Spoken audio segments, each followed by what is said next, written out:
Hello and welcome to Continues of Cần Thơ Radio and Television Station. Here are the headlines. Prime Minister Phạm Minh Chính chaired a conference to launch the nationwide pilot expansion of the electronic health record system and the issuance of judicial records certificates through VNeID. Prime Minister Phạm Minh Chính called for a 450-day campaign to eliminate temporary and dilapidated housing nationwide by the end of 2025.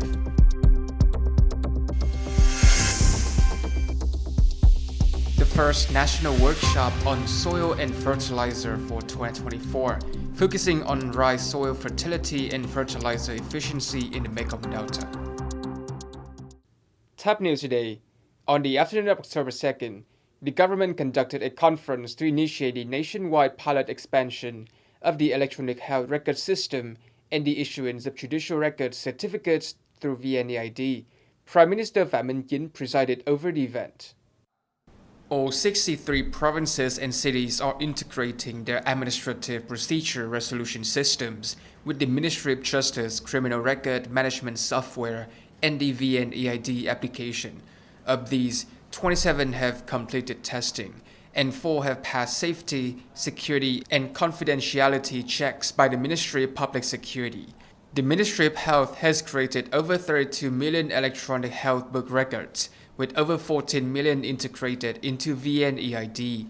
Additionally, 98% of healthcare facilities nationwide are now interconnected through Vietnam's Social Security for VNeID integration.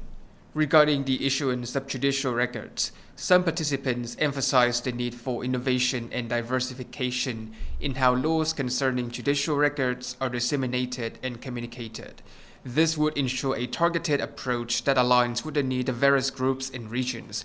Prime Minister Phạm Minh Chính stressed that the ultimate aim of building a digital government, society, and economy is to serve the people.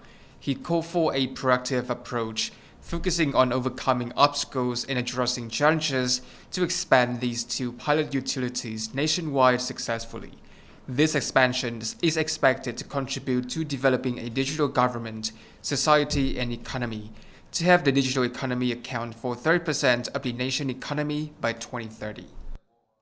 On October 2nd, officers from Ninh Kiều District Tax Department informed business households about the advantages of the e-tax application and guided how to install the app on mobile devices, register an account, link to banks, and conduct transactions with tax authorities. E-Tax Mobile is an electronic tax application that enables individuals and business households to access and pay their taxes anytime and anywhere. During a meeting with the Vietnam Violent Front and ministries, Prime Minister Phạm Minh Chính called for the launch of a concentrated drive lasting 450 days and nights, pulling public strength to eradicate temporary and dilapidated housing nationwide by the end of 2025. Prime Minister Phạm Minh Chính stated that the emulation movement, joining hands to eliminate temporary and dilapidated houses nationwide by 2025, has been launched and effectively implemented without being formal. However, to achieve the goal of eliminating such houses by the end of 2025, a more decisive, scientific, and effective approach is necessary. In addition to state support, it's essential to foster a strong spirit of self-reliance and community assistance, involving villagers, relatives, and political and social organizations like youth, women, and veterans. The guiding principle should be that those with resources help those in need according to their ability, with a focus on mutual support at all levels, villages, communes, districts, and provinces. Furthermore, ministries, businesses, and social organizations should collaborate to help localities eliminate temporary and dilapidated housing.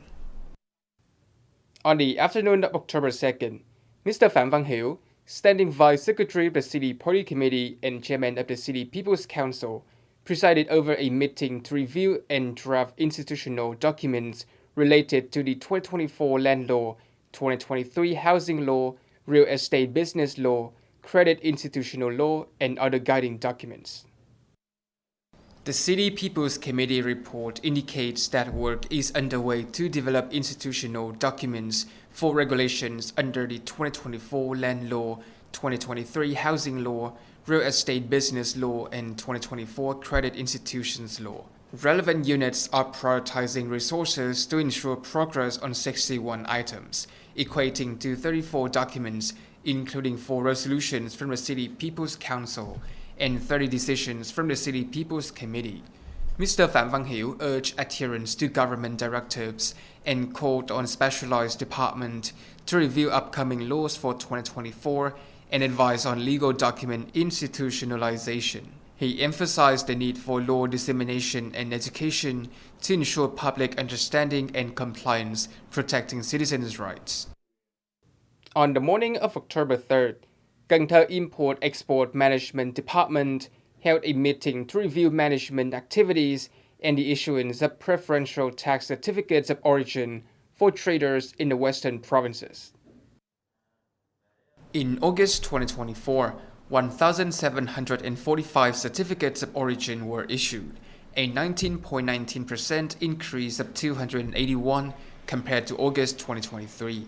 Of these, 668 were for enterprises in Cần Thơ City, resulting in an export turnover of $118.07 million. Over the past 8 months, 12,540 CO certificates were issued, down 8.34% from last year, with an export turnover of $889 million, a decrease of 22.25%. Among these, 4,863 certificates were issued to Cần Thơ City enterprises. The leading export market for preferential tax goods is China, followed by Europe, Japan, and Asian countries. On October 3rd morning, the Standing Committee of the Vietnam Fatherland Front Committee in Cần Thơ City convened a social criticism conference of the draft resolution from the City People's Council and the draft decision from the City People's Committee. The conference evaluated the draft decision from the City People's Committee establishing regulations under the housing law for Cần Thơ City, prepared by the City Department of Construction. It also reviewed a draft resolution from the People's Council on investment mechanism and policies for Ninh Kiều District, guided by the City Department of Planning and Investment. Delegates discussed the necessity and urgency of the draft, their alignment with party guidelines and state policies, and their relevance to local practices, along with their accuracy, scientific basis, feasibility, and potential impacts on politics, economy, culture, society, national defense, security, and foreign relations. On October 3rd morning, the organizing subcommittee for the 15th Congress of Cần Thơ City Party Committee, term 2025-2030, convened its inaugural meeting. Mr. Phạm Văn Hiểu, Standing Vice Secretary of the City Party Committee and Chairman of the City People's Council, led the meeting as head of the subcommittee. During the meeting, leaders from the City Party Committee office presented the decision to establish the organizing subcommittee for the 15th Congress of Cần Thơ City Party Committee, term 2025-2030. The subcommittee, comprising 23 members, is headed by Standing Vice Secretary of the City Party Committee and Chairman of the City People's Council, Mr. Phạm Văn Hiểu, with Chairman of the City People's Committee, Mr. Chương serving as Deputy Head. The subcommittee is responsible for developing a plan and coordinating with the Document and Personnel Subcommittee to facilitate the Congress. It will also guide preparations for party congresses at all levels and advise on leadership initiatives to support the emulation movements and achieve goals for the upcoming party congresses and major celebration in 2025. On October 2nd, the Department of Crop Production, Vietnam Rice Industry Association, and Bending Fertilizer Joint Stock Company hosted the first national workshop on soil and fertilizer for 2024, focusing on rice soil fertility in the Mekong Delta and improving fertilizers' use efficiency in rice cultivation. Covering over 1.5 million hectares with an annual planting area exceeding 3 million hectares, the Mekong Delta produces 50% of Vietnam's rice output and 90% of its rice exports. However, the region suffers from nutritional imbalances due to improper land use, intensified farming, increased cropping, unbalanced fertilizer use, and a lack of advanced farming methods, which have disrupted soil nutrients and harmed its physical, chemical, and biological properties. At the workshop, experts and leaders from the Department of Crop Production reviewed the project for sustainable development of 1 million hectares of high-quality, low-emission rice cultivation and discussed the outcomes of the Smart Rice Cultivation Program during 2016-2022 term. They explore solutions to improve fertilizer efficiency and reduce emissions in rice production, proposing practical, replicable initiative for a national cooperative network on soil and fertilizer research and technology transfer.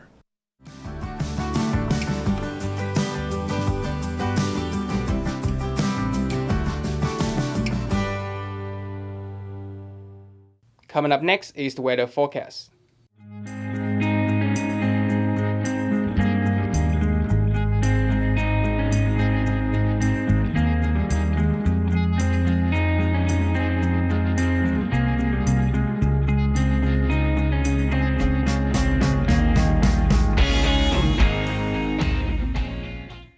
Thank you so much for watching, and I'll see you next time.